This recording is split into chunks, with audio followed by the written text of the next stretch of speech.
दोस्तों स्वागत है आपका एक बार फिर फ्रेंड। लास्ट की दो वीडियो मैंने अपलोड करी थी तो मुझे लगा कि कहीं ना कहीं थोड़ा माइक को लेके, क्योंकि सराउंडिंग एरिया को भी वो कैप्च कर रहा है, ठीक है। तो ओमनी डायरेक्शन माइक था, तो अब इसको मैंने बदल के यूनी डायरेक्शन में लिया है।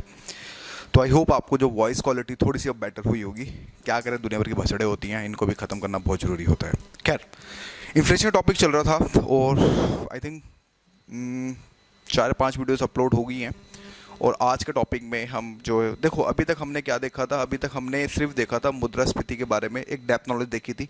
हमने डिबेट पे भी बात करी थी कि अगर पेट्रोल प्राइसेस और डीजल प्राइसेस अगर नहीं बढ़ते हैं तो क्या हो सकता है। उसके बाद हम और डेप्थ में गए थे, क्योंकि मैं कह सकता हूँ कि 4 वीडियो के अंदर मैं कंसेप्चुअल क्लैरिटी को बहुत ज़्यादा समझा था, जो बेसिकली बुक्स में नहीं होता है, उसी चीज़ को यहाँ समझाने की कोशिश कर रहा था।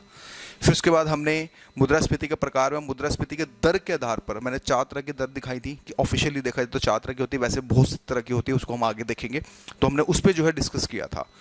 अब अभी हम कारणों के आधार पर चलेंगे। देखो, एक तो स्पीड के हिसाब से हमने समझा मुद्रास्फीति के प्रकार कितने प्रकार के हो सकते हैं। जब मुद्रास्फीति की स्पीड के हिसाब से जब चीजें चलती हैं तो हमने उसको समझा। अब हम ये समझेंगे कि आखिर मुद्रास्फीति के कारणों के आधार पर आखिर वो कौन से कारण होते हैं कि मुद्रास्फीति के, तो हम उसको समझेंगे। बेसिकली अगर मोटा मोटा देखें तो 2 होते हैं, जिसमें हम कॉस्ट पुल और क्या नाम है आपका कॉस्ट पुश होता है। लेकिन अगर हम बात करें, सकारात्मक भी होते हैं और भी चीज़ें होती हैं, ठीक है। तो आज अगर हम देखें तो हम इसी चीज़ को कुल मिला के मोटा मोटा ये है कि हम इसको जो है डिस्कस करेंगे। तो कारणों के आधार पर अगर हम बात करें तो हमें ये पता चलता है दोस्तों कि इसके अंदर लागत जनित मुद्रास्फीति, ठीक है। कारण मतलब जो कारणों के आधार पर अगर हम बात करें तो हमें ये पता चलता है कि लागत जनित मुद्रास्फीति क्या होती है। अब उसको थोड़ा समझने की कोशिश करें। देखो, टॉपिक यहाँ पे लागत है। हाँ, लागत, ठीक है। अब देखो, ध्यान से समझना लागत को। यहाँ पे बात हो रही है लागत की। लागत होता क्या है। मान लो आप एक फैक्ट्री खोलते हैं, समझना। मान लो आपने यार यही माइक का काम करना स्टार्ट किया, तो रॉ मटेरियल तो खरीदोगे ना, कच्चा माल तो खरीदोगे ना भाई। फॉप लेके आओगे, ये लगाओगे, वो लगाओगे, उसके बाद सेल करोगे। मान लो आपने 1000 रुपये का सेल किया माइक, आपकी कॉस्ट आ रही है मान लो 600 रुपये। इसको बनाने में जो खर्चा हुआ, लेबर कॉस्ट, बिजली, फैक्ट्री का किराया, ये वो फलाना ढीकड़ा, दुनिया भर की चीज़ें, वो आपकी लागत है, ठीक है। इसी 600 रुपये में आपका इंक्लूडेड प्रॉफिट भी है कि आपने मान लो 10% हिसाब से आपने प्रॉफिट भी जोड़ लिया, तो ये होगी लागत। क्योंकि देखो, टर्मिनोलॉजी को समझाना दोस्तों बहुत ज़्यादा जरूरी होता है। अगर मैं टर्मिनोलॉजीज को साथ में लेके नहीं समझाता चलूंगा तो चीज़ें बोली यार लागत का मतलब क्या है यार, समझ नहीं आया, अरोड़ा जी समझा दो। तो वो सब चीज़ें भी यहाँ पे हमें देखनी पड़ेंगी। तो लागत जनित मुद्रास्फीति यानी कि जो लागत के द्वारा जब कोई होती तो उसको हम मतलब इस सेगमेंट में हम लागत जनित मुद्रास्फीति को जो हम समझने की यहाँ पे जो कोशिश करते हैं। देखो, इसमें क्या होता है, साधनों की लागत में वृद्धि। साधन कौन कौन से होते हैं, जिसमें आपका भूमि, श्रम, ठीक है, पूंजी, उद्यम। अब ये 4 मैंने आपको टॉपिक बताए। ये मेरा बेसिक लेक्चर, स्टार्टिंग के 8 लेक्चर जो मैंने बेसिक डाले हैं, उसी में मैंने पूरा अच्छे से एक्सप्लेन किया है कि ताकि भूमि, श्रम, पूंजी, उद्यम, ये हमारे, अगर हम बात करें तो हमारे ये संसाधन, अगर हम बात करें तो संसाधन की तरह होते हैं। तो आप प्लीज उनको देख लें, मैं यहां दोबारा रिपीट नहीं करूंगा। तो हमें ये पता चला कि जब लागत के थ्रू लागत जनित मुद्रास्फीति जब होती है, ठीक है, लागत जनित जब हमारी जब चीजें होती हैं तो उसमें हम ये देखते हैं कि जब किसी चीज की लागत बढ़ जाती है। अब मान लो 600 रुपये का माइक है, मान लो पेट्रोल महंगा हो गया, डीजल महंगा हो गया, लेबर कॉस्ट महंगी होगी, यही माइक मान लो आपको 900 रुपये का पड़ गया, फिर भी आप 1000 रुपये का सेल कर रहे हैं, लेकिन आपका प्रॉफिट कम हुआ। आज के समय आपने देखा होगा, अगर आप आपके डैडी हैं कहीं, मान लो शॉप है किसी की, तो आप बोलते हैं बेटा अब वो बात नहीं रही, अब तो बस ये खर्चे निकल जाए, बहुत बड़ी बात है। यही होता है। जो अब किसी की भी शॉप हो, किसी भी चीज की शॉप हो, तो आपके डैडी बोलते होंगे बेटा बात नहीं रही, बस तुम लोग पल जाओ, यही बहुत बड़ी बात है, तुम लोग अधिकारी बन जाओ, ये बहुत बड़ी बात है। कुछ इस तरह की चीजें चलती नहीं चलती। तो सेम यही चीज है, जब लागत होती है तो आपका प्रॉफिट मिनिमाइज हो जाता है, ठीक है। तो ये सारी चीजों को अगर हम बात करें तो लागत जनित मुद्रास्फीति के तौर पे जो हम बेसिकली जो हम समझते हैं, ठीक है। बाकी मकान किराया, बिजली, कच्चा माल, ये सब चीजें मैं ऑटोमेटिक आपको समझा चुका हूं। आप इनको पीपीटी के थ्रू क्या लिखा है वो एक अलग कहानी है, मैं क्या समझा रहा हूं वो एक अलग कहानी है। कंटेंट ऑलमोस्ट सेम ही रहता है, लेकिन मेरा पढ़ाने का तरीका थोड़ा डिफरेंट है। मैं अपने हिसाब से, ताकि इकोनॉमी को इकोनॉमी की तरह समझा सकें, एक लिक्विड लैंग्वेज के अंदर। चलिए, फिर इसमें अगर हम देखें इनमें से एक या एक से अधिक संसाधनों की कीमत वृद्धि के उत्पादन वस्तु सेवाओं की कीमतें बढ़ा देती है। देखो कोई भी चीज होती है, जैसे कि मैंने माइक का एग्जांपल लिया था, मान लो आपकी दिल्ली में फैक्ट्री है, मान लो यहीं उत्तम नगर में या फिर विकासपुरी में आपकी फैक्ट्री है, ठीक है, और लेबर कॉस्ट बढ़ गई। भाई जो एक लेबर मान लो आपसे पूरे दिन में मान लो 600 रुपये दिहाड़ी लेता था, बोला सर जी 600 रुपये में आटा महंगा हो गया है भाई, 32 रुपये किलो हो गया है, ठीक है, तेल फॉर्चून का 169 हो गया है, चीज़ें बढ़ रही हैं, बोला सर जी मज़ा नहीं आ रहा है, इसमें तो कुछ हो ही नहीं पा रहा है, मेरी लागत 800 रुपये, एटलीस्ट मुझे 800 रुपये दोगे जब भी जाके जो है मैं काम करूँगा। तो इससे फिर क्या होगा, जब आप 800 यहाँ दोगे तो चीज़ें ऑटोमेटिक आप भी अपने प्राइस बढ़ाओगे, आप अपनी जेब से तो दोगे नहीं, यही होती है ना कहानी। तो इसमें ये होता है कि किसी भी चीज़ की अब लेबर बढ़ सकती है, पेट्रोल डीजल बढ़ सकता है, मकान का किराया बढ़ सकता है, मान लो आपकी फैक्ट्री भी है तो भी उसमें दुनिया भर की बिजली के प्राइस, मान लो केजरीवाल आया मान लो बंद कर दे, 200 यूनिट हम फ्री नहीं देंगे, वैसे 200 यूनिट में फैक्ट्री लगती भी नहीं है क्योंकि तो वो तो इंडिविजुअल हो गया। तो जब इन तरह की चीज़ें जब बढ़ती हैं तो इनपुट जो आपकी कॉस्ट होती है वो बढ़ती है, तो उसके कारण फिर ऑटोमेटिक जो आपका प्रोडक्ट है वो ऑटोमेटिक आपका जो है बढ़ता चला जाता है, वो आपका जो प्रोडक्ट है उसकी कॉस्ट जो होती है वो बढ़ती चली जाती है। तो इसी को हम जो है लागत मुद्रास्फीति के तौर पे समझते हैं। उत्पादक, इसमें उत्पादक वस्तुएं कौन सी होती हैं, हम जो आपका फैक्ट्री है तो आप किसी चीज़ का प्रोडक्शन करेंगे, वो उत्पादक। मैं टीचिंग हूँ तो मैं टीचिंग की सर्विस दे रहा हूँ, तो एक तरह से मैं भी उत्पादक हूँ, लेकिन मेरी सर्विसेज में हूँ, मैं मैन्युफैक्चरर में नहीं हूँ, लेकिन मैं सर्विसेज के अंदर मैं आपको जो है चीज़ों को मैं आपको दे रहा हूँ। तो ये सारी चीज़ें हमें यहाँ पे देखने को मिलती हैं, ठीक है। उत्पादन लागत बढ़ने के कुछ महत्वपूर्ण कारक, उत्पादन पूर्ति को उतार चढ़ाव, पूर्ति माने सप्लाई, जब स्टॉक ऊपर नहीं, जैसे याद करो मैंने लास्ट लेक्चर में आपको लेमन का एग्जांपल दिया था, 300 रुपए किलो हो गए थे भाई, नींबू पानी 20 रुपए का हो गया था यार, सोचो नींबू पानी गर्मी में 20 रुपए का नींबू पानी बेच रहे थे और 10-10 रुपए का तो एक नींबू भी नहीं मिल रहा था, 20 रुपए का एक नींबू मिल रहा था, इस समय यह हालत थी। तो उसी कंडीशन के अंदर जब चीजें जो होती है उत्पादन और पूर्ति का उतार चढ़ाव हो जाता है, पूर्ति कम हो गई, मांग बढ़ गई, तो क्या होगा, ऑफकोर्स चीजें महंगी हो जाएंगी, यही होता है ना। इसी की जैसे करों में वृद्धि, गवर्नमेंट ने बोला कि आज से हम तुम पे ये वाला टैक्स भी डाल देते हैं, लो 5% की जगह बकेट में जीएसटी के अंदर 5 से लेके 12 पे डाल दिया, 18 पे डाल दिया, 28% पे डाल दिया। आपने देखा था इससे पहले, जैसे फॉर एग्जांपल मैं आपको एक बात बताऊं, अभी बीच में कुछ साल पहले मैकडी वाले, डोमिनोज वाले, बर्गर किंग वाले, ठीक है, ये सारे जो फूड जो रेस्टोरेंट चैन हैं जिसको हम बोल सकते हैं अमेरिका के जो बच्चे हैं, वो चिल्ला रहे थे, क्यों, गवर्नमेंट ने उन पे 18% जीएसटी लगा दिया था।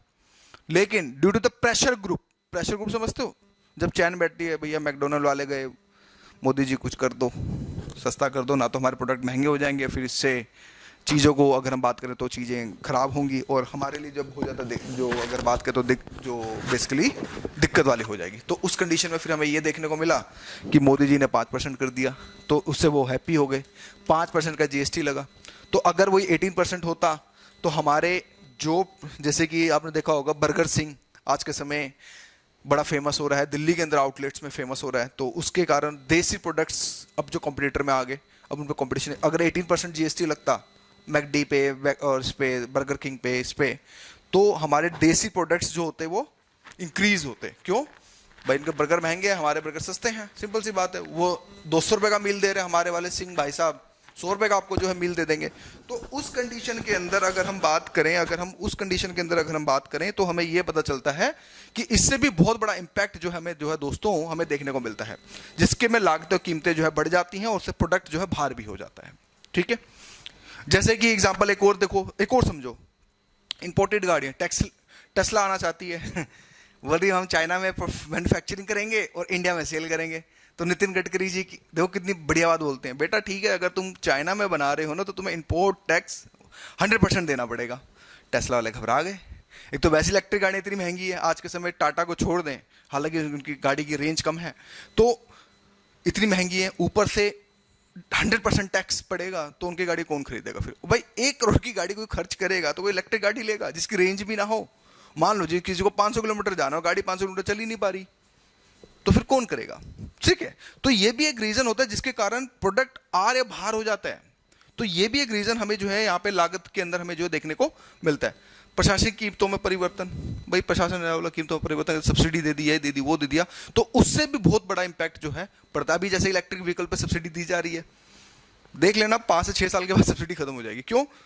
अभी लोग प्रमोट कर रहे हैं सब्सिडी को कि भाई इलेक्ट्रिक व्हीकल लो, पोल्यूशन कम होगा, घंटे का पोल्यूशन कम होगा। लिथियम बैटरी के जब तक कोई अल्टरनेट सोर्स नहीं निकलेगा हाइड्रोजन टाइप का, तो जब तक कोई पोल्यूशन कम नहीं होगा। इस चीज को याद रखना। इस पर मैं नेगेटिव वीडियो बनाऊंगा कि क्रिटिकल एनालिसिस क्या कहता है। तो प्रशासनिक कीमतों में परिवर्तन, फिर तेल की कीमतों में वृद्धि और वैश्विक मुद्रास्फीति। जब मुद्रास्फीति होगी ओवरऑल तेल की कीमतों में बढ़ेगी, जिस तरह से ये हाय तौबा मची पड़ी है रशिया और यूक्रेन के अंदर, ठीक है। तो इसके कारण देखो यूएसए कितना शाना है, यूएसए के पास सेकंड लार्जेस्ट तेल रिजर्व है, लेकिन वो अपना तेल यूज नहीं करता। उसने बहुत प्री प्लान सोच रखा, आगे तक का सोच के चलता है। इतना शाना आदमी है यूएसए। वो बोलता है कि पहले मैं सबका तेल खाऊंगा, फिर मैं अपना तेल यूज करूंगा। देख रहे हो? तो इसको बोलते हैं प्री प्लानिंग, बहुत दूर तक की सोचना। तो ये सब चीजें दोस्तों, देखो मेरा एग्जांपल हो सकता है होलिस्टिक हो, हाइपोथेटिकल हो, लेकिन मेन कंसेप्ट है कि आपको उत्पादन लागत के बारे में समझाना कि कैसे अगर किसी चीज की उत्पादन लागत बढ़ जाती है तो कैसे चीजें मार्केट से बाहर भी हो जाती हैं। अब टेस्ला 100% इम्पोर्ट मार दिया, टैक्सों में परिवर्तन किया, उसकी एंट्री नहीं हो सकती। अब टेस्ला के बाद मजबूरी है या तो इंडिया में प्लांट बनाए 100% इम्पोर्ट से बचने के लिए, तो ही कुछ हो सकता है। तो इससे टैक्सेस से पूरी गेम चेंज अगर हम बात करें तो पूरी की पूरी कहीं ना कहीं जो है गेम चेंज भी हमें जो है देखने को मिलती है। नेक्स्ट चलते हैं। इनमें मांग से अप्रत्यक्ष संबंध होता है। इसका मांग से अप्रत्यक्ष माने इनडायरेक्ट, वर्ड भी लिखते जाना चाहना, ठीक है। इनडायरेक्ट संबंध होता है भाई, मांग से ऑफ कोर्स अप्रत्यक्ष संबंध होता है। डायरेक्ट रिलेशनशिप कहां मिलेगा? कहीं ना कहीं चीजें जो होंगी इनडायरेक्टली होंगी, तो इसमें अप्रत्यक्ष संबंध भी जो है अगर हम बात करें तो हमें जो है देखने को मिलता है। बाकी सब चीजें वही हैं जो मैंने समझाना था, ठीक है। बाकी सब इसमें एक्सप्लेन करने वाली वही चीजें हैं जो मैंने आपको बता दी है। अगर ईंधन अगर महंगा होगा, डीजल महंगा होगा, तो ट्रांसपोर्ट महंगा होगा, ट्रांसपोर्ट महंगा होगा तो चीजें महंगी हो जाएंगी। इवन पेट्रोल डीजल अगर चीज, क्योंकि ये अभी हमारी इकोनॉमी है, 80% हमारी इकोनॉमी अभी इसी पे ही डिपेंड है, पेट्रोल और डीजल पे। जब तक, हालांकि गवर्नमेंट प्रयास कर रही है कि हम क्या नाम है हाइड्रोजन पे चलेंगे, हम लिथियम पे चलेंगे, लेकिन हमें कहीं ना कहीं हमें ऐसे इन्वेंशंस करने पड़ेंगे। अभी आईआईटी आई थिंक रुड़की है, पता नहीं कौन है, 2 लड़के हैं स्टार्टअप के। मैं आपको बता दूं, मैं जब न्यूज़पेपर पढ़ रहा था तो उसमें यह बोला गया कि उनकी बैटरी बहुत स्ट्रांग है और दूसरा वो एल्युमिनियम और पानी से चलती है। हाँ, अगर वो रिसर्च अगर कामयाब हो गई है, अगर लेकिन मास प्रोडक्शन अगर होने लग गया, तो मैं कहता हूं आने वाले 10 साल के अंदर लिथियम आयन बैटरी की भी वैल्यू खत्म हो जाएगी, ट्रस्ट मी। तो ऐसे, और वो चीज रिन्यूएबल है, यानी कि उसका बार बार रीयूज किया जा सकता है, उससे मतलब इम्पैक्ट पोल्यूशन पे भी जो है नहीं पड़ेगा। तो ये सब चीजें भी बहुत इंपॉर्टेंट है, हमें अल्टरनेट ढूंढने पड़ेंगे। अगर हमें अपनी महंगाई को जो रोक के चलना है तो हमें ये सारी की सारी चीजें जो हमें जो है देखने को मिलेंगी, ठीक है। बाकी ये पढ़ लेना, आपके सामने है, देखो स्क्रीनशॉट ले लो आपको लगता है तो। बाकी तो सब वही चीज है, मैं इसको पढ़ पढ़ के तो नहीं बताने वाला ना। अब आते हैं थोड़ा, देखो ये एनालिटिकल है जिस से 2022 के अंदर पेपर आया है, सबकी हवाइयां उड़ गई हैं, तोते घोड़े सब खुल गए हैं। तो बॉस इस चीज को समझना, अभी हमारा diesel consumption in India sector wise, इसको कहीं साइड में लिख लेना, क्योंकि ये बहुत इंपॉर्टेंट है। जब तक आप ये नहीं समझेंगे, देखो इसमें रेशियो के पीछे नहीं जाना, आपने क्रम क्या लगाना है। कमर्शियल व्हीकल 43% के आसपास है। अब फाइट मत करना सर नहीं 48% है, 42% है, भाई अप्रॉक्स है, मुझे भी नहीं पता, हमें फिगर मिली बेस मैंने डाली ताकि आपके नॉलेज के लिए। तो 43 अप्रॉक्स 40, 43, 45 के बीच में कुल मिला के हमें जो देखने को यहाँ पे मिलता है। इसके बाद सेकंड पे क्रम पे हमें ये पता चलेगा कि हमारा एग्रीकल्चर है। सबसे ज्यादा डीजल इसके बाद कहाँ लगता है?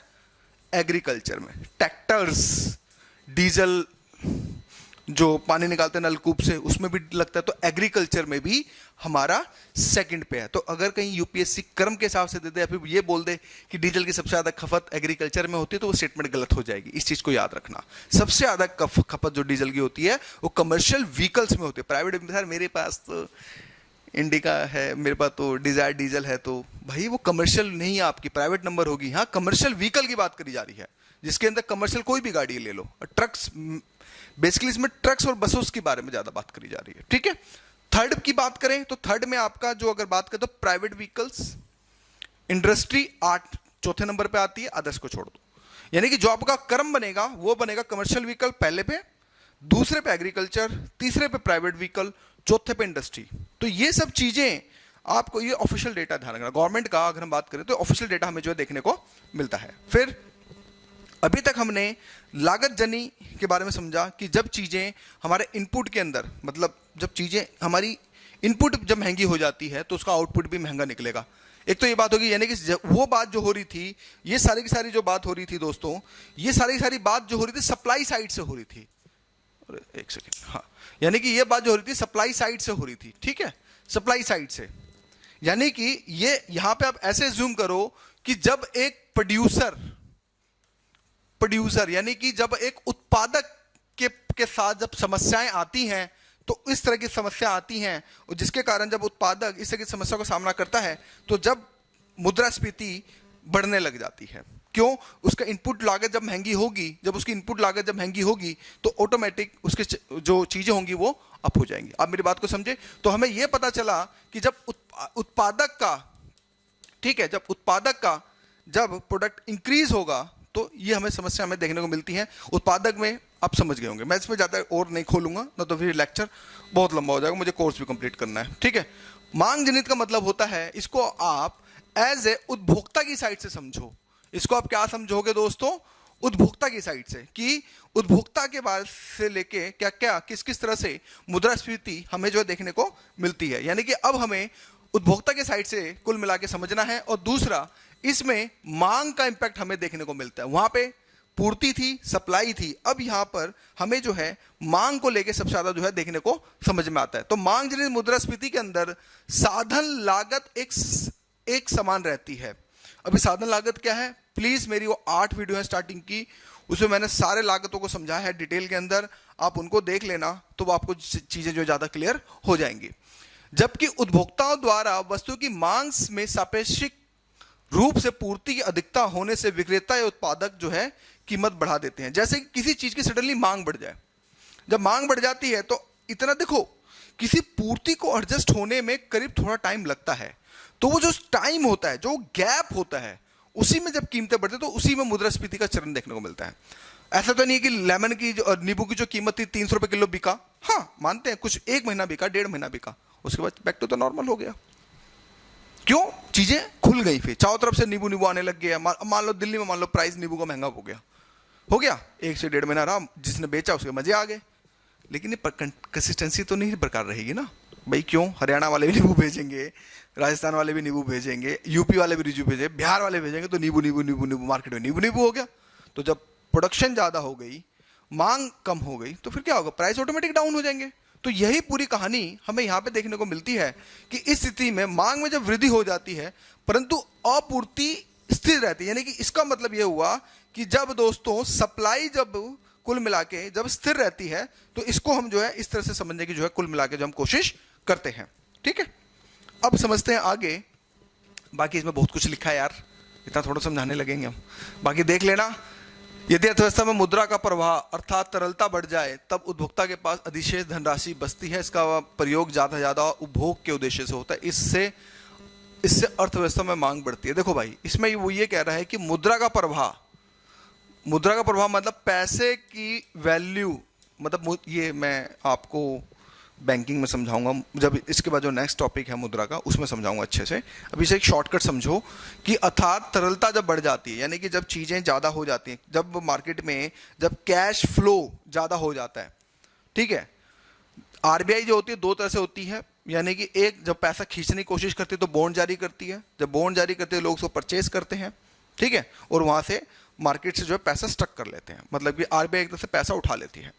और जब मान लो इस कंडीशन में आरबीआई मान लो बॉन्ड बेच रही है, ठीक है, तो लोग मान लो बॉन्ड खरीद रही है, तो उसका मतलब ये हुआ कि जब खरीदेंगे तो लोगों को पैसा डेफिनेटली आएगा। तो उस कंडीशन में जब तरलता बढ़ जाती है तो उपभोक्ता के पास ज्यादा धनराशि आ जाती है। यानी कि मान लो इकोनॉमी हमारी जीडीपी इंक्रीज होने लग गई, लोगों पर काम बढ़िया हो रहा है, भरपूर मात्रा में काम आ रहा है, तो उस कंडीशन में क्या होगा? पैसा पैसा पैसा पैसा। तो ये सारी चीजें जो हमें जो है कुल मिला के जो है देखने को मिलेंगी। यदि इसे बढ़े हुए मांग का सही समय पर आपूर्ति ना हो तो मूल्य में बढ़ोतरी होती है। यानी कि कहने का मतलब यह हुआ कि जब मांग बढ़ रही है, अगर उसकी आपूर्ति ढंग से नहीं हो पाई तो ऑटोमेटिक जो है मुद्रास्फीति कुल मिला के जो है बढ़ने लगती है। इसे मांग जनित या फिर मांग प्रेरित इन्फ्लेशन कहा जाता है। अर्थव्यवस्था में तरलता मुद्रा का प्रवाह अधिक होने का सामान्य कारण हो सकता है। अब देखो मांग कैसे होती है, मतलब क्या रीजंस है उसके पीछे, ठीक है। मांग के अगर हम बात करें तो क्या रीजंस हो सकते हैं, आखिर वो प्रवाह के क्या क्या रीजंस हो सकते हैं। अब फटाफट हम जो है इसको जो है कुल मिला के जो डिस्कस कर लेते हैं। इसमें बोलता है आय में बढ़ोतरी। मान लो आप ही हो कहीं, मान लो 15 की कॉल सेंटर में जॉब कर रहे थे, सडनली डिग्री वग्री आ गई, बीटेक कर लिया या फिर ग्रेजुएशन कर ली, कहीं आपकी अच्छी जगह नौकरी लगी, टीम लीडर बन गए, मैनेजर बन गए, या फिर एसबीआई पीओ लग गए। तो उस कंडीशन में क्या हुआ, उस कंडीशन में ये हुआ कि जहां सैलरी आपकी 15,000 थी वहां आपकी 70,000 हो गई। तो भाई सिंपल सी बात है, जब 15,000 सैलरी होगी और जहां एक 70,000 सैलरी होगी, तो भाई पहले तो मन में आएगा एक तो आईफोन लो, हालांकि लेना मत, सबसे टट्टी फोन है एक नंबर का, मुझे तो पल्ले नहीं पड़ा, ठीक है। एक तो ये बात हो गई भाई, 70,000 मंथली आएंगे, कहाँ 15 आते थे अब कहाँ 70 आ रहे हैं, यानी कि 4 टाइम्स 5 टाइम्स के आसपास ज़्यादा आ रहा है। तो उससे क्या होगा, फिर आपके लिए चीज़ें चेस करना आसान हो जाएंगी। अब आप खाने पे मान लो 5,000 खर्च करते थे, अब हो सकता है आप थोड़ा ज़्यादा खर्च करो, अच्छा खाना खाओ। तो उस कंडीशन में जब आय में बढ़ोतरी होती है तो कहीं ना कहीं अब वो पैसे का क्या करोगे आप, बैंक में डिपॉजिट करोगे या फिर कुछ जो भी करोगे, तो कहीं ना कहीं मांग तो आपकी बढ़ेगी ना। लाओ भाई वुडलैंड का शूज़ ले लें, रेड चीफ का शूज़ ले लें, क्लार्क का शूज़ ले लें, ठीक है। तो उससे क्या होगा, पहले आप नहीं ले पाते थे, पहले तो औकात थी 250-300 रुपए की, लेकिन अब जब 70,000 की सैलरी हुई तो लगा कि नहीं भाई अब तो अगर हम बात करें तो बढ़िया जूते पहन सकते हैं। तो उसी कंडीशन में जब आय में बढ़ोतरी होती है, रोजगार के अतिरिक्त अवसर मिल जाते हैं। मान लो एसबीआई भी खोल लिया और साइड में आप ट्यूशन भी पढ़ाने लग गए, ठीक है। तो उस कंडीशन में भी आपका क्या होगा, उस कंडीशन में भी दोस्तों यही होगा कि आप ये मान के चलें कि आपके रोजगार के जब अतिरिक्त जब आय के सोर्स बढ़ेंगे, पहले 70,000 कमा रहे थे, अब जो है 1-1.5 लाख रुपए कमा रहे हो, मान लो घर में ट्यूशन खोल ली पार्ट टाइम, एसबीआई वाले 6 बजे फ्री हो जाते हैं शाम को, तो उसके बाद फिर पार्ट टाइम आपने जॉब कर ली, तो आपके आय के अतिरिक्त सोर्स जब आपके शुरू हो जाते हैं। फिर इसके बाद बैंक से आसानी से और कम ब्याज पर ऋण की प्राप्ति। कभी कभी क्या होता है, देखो भाई सबसे बढ़िया जो लोन मिलता है वो मिलता है गवर्नमेंट ऑफिसर्स को। गवर्नमेंट ऑफिसर को सबसे कम ब्याज देना होता है, क्यों, उनको पता है, प्राइवेट बैंक वालों को भी पता है, गवर्नमेंट बैंक वालों को पता है ये भागेगा नहीं। और आपको पता है सबसे ज़्यादा लोन जो होता है वो बिजनेस वालों को होता है, मतलब सबसे महंगा लोन जो है बिजनेस लोन होता है, क्योंकि उनको पता है बिजनेस डूब गया तो लेने के देने पड़ जाएंगे। तो उस कंडीशन में आपको मान लो भी कोई प्रोजेक्ट था, जिससे आपकी मान लो आप कोई बहुत बड़ा प्रोजेक्ट लगा, रेस्टोरेंट खोल रहे हैं, ठीक है। अब वही वहाँ पे मान लो 50 लाख की जरूरत थी, आपने बैंक में अप्लाई किया, बैंक से अप्रूव हो गया, आपको पैसा लमसम मिल गया, आपकी महीने की किस्त बांध दी। जब आपका प्रोजेक्ट कंप्लीट होगा, 50 लाख जो आप लगा रहे हो, तो आपको मतलब महीने का 50-60 हज़ार 1 लाख रुपए तो महीने का दे के जाएगा ना। तो कहीं ना कहीं आपकी इनकम भी तो जनरेट हुई नहीं हुई। तो इससे भी अगर हम बात करें तो कहीं ना कहीं जो होता है वो मांग को लेके इफेक्ट पड़ता है। सरकार ने सार्वजनिक व्यय में बढ़ोतरी कर दी। सरकार ने सार्वजनिक व्यय का मतलब समझो भाई, मान लो जैसे कि हमारे नितिन गडकरी जी हैं, ठीक है, आज के समय रोड रोड रोड रोड चिल्ला रहे हैं, ठीक है, हालांकि टोल के प्राइस बहुत ज़्यादा हो रहे हैं, बट हाँ इससे टाइम तो बच रहा है। अब मान लो कोई ट्रांसपोर्ट था, ठीक है, मान लो कोई लखनऊ से दिल्ली, मान लो पहले वो 2 दिन लेते थे अप डाउन करने में, अब वो 1 ही दिन ले रहे हैं। 1 दिन बचा, 1 दिन में फिर दोबारा जाएंगे, तो उनका बिजनेस बढ़ेगा। हालांकि टोल दे रहे हैं लेकिन बिजनेस तो बढ़ा। तो उससे भी जब सार्वजनिक व्यय, अब ये हाईवे जो बनते हैं फ्री में तो बनते नहीं है, इनके लिए पैसा चाहिए, या तो ये पीपी पे जाते हैं या फिर बोर्ड पे जाते हैं, किसी पे भी जाते हैं, ठीक है, जो भी पार्टनरशिप फर्म्स होती हैं उसके थ्रू जाते हैं। तो इसमें फिर क्या हुआ, इसमें यही तो हुआ, फिर यदि समग्र मांग समग्र आपूर्ति से ज़्यादा हो जाए तो मांग मतलब हो जाती है, यानी कि जब मांग समग्र मांग पूरे देश की मांग जब ज़्यादा हो जाए, पूर्ति है नहीं, तो ऑटोमेटिक प्राइस बढ़ेंगे। तो इससे भी हमें अगर बात करें तो इससे भी इफेक्ट जो है अगर बात करें तो हमें पड़ता है दोस्तों। फिर नेक्स्ट ये है कि देखो इस प्रकार की मुद्रास्फीति को अत्यंत कम वस्तुओं के क्रय हेतु अत्यधिक मुद्रा की उपलब्धता द्वारा वर्णित किया जा सकता है। इस प्रकार की मुद्रास्फीति का प्रमुख कारण सरकारी व्यय या वेतन में वृद्धि होने से बाजार में मुद्रा की आपूर्ति वृद्धि हो जाती है।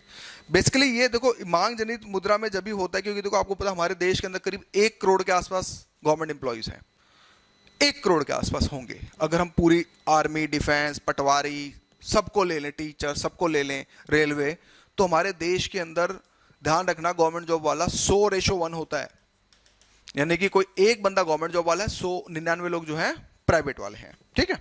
तो हमें यह पता चलता है कि अब भाई 1% भी अगर लोगों की इनकम बढ़ जाती है तो उससे बहुत बड़ा अगर हम बात करें तो इम्पैक्ट हमें जो है देखने को मिलता है। तो ये सब चीजें हमें इसके कारण जो है मुद्रास्फीति हमें जो है देखने को मिलती है। ठीक है। कुछ अन्य कारक भी हो सकते हैं जैसे कि संरचनात्मक अड़चनें, कृषि मूल्य में उतार चढ़ाव, कमजोर बुनियादी ढांचा आदि, या अर्थव्यवस्था में संरचनात्मक समस्याओं के कारण उत्पन्न होता है, अर्थव्यवस्था में उत्पन्न प्राप्त होने की मांग को, ये इस तरह की चीजें होती हैं। ठीक है। फिर इसी के जैसे केंद्रीय बैंकों द्वारा मौद्रिक नीति का हस्तक्षेप, ये मैं आगे समझाऊंगा। अभी मतलब ये समझो कि जब आरबीआई हस्तक्षेप करती है, ठीक है भाई, लोन के पैसे कम कर दिए, ठीक है, ब्याज इंटरेस्ट कम कर दिए, तो उससे भी बहुत बड़ा इंपैक्ट पड़ता है।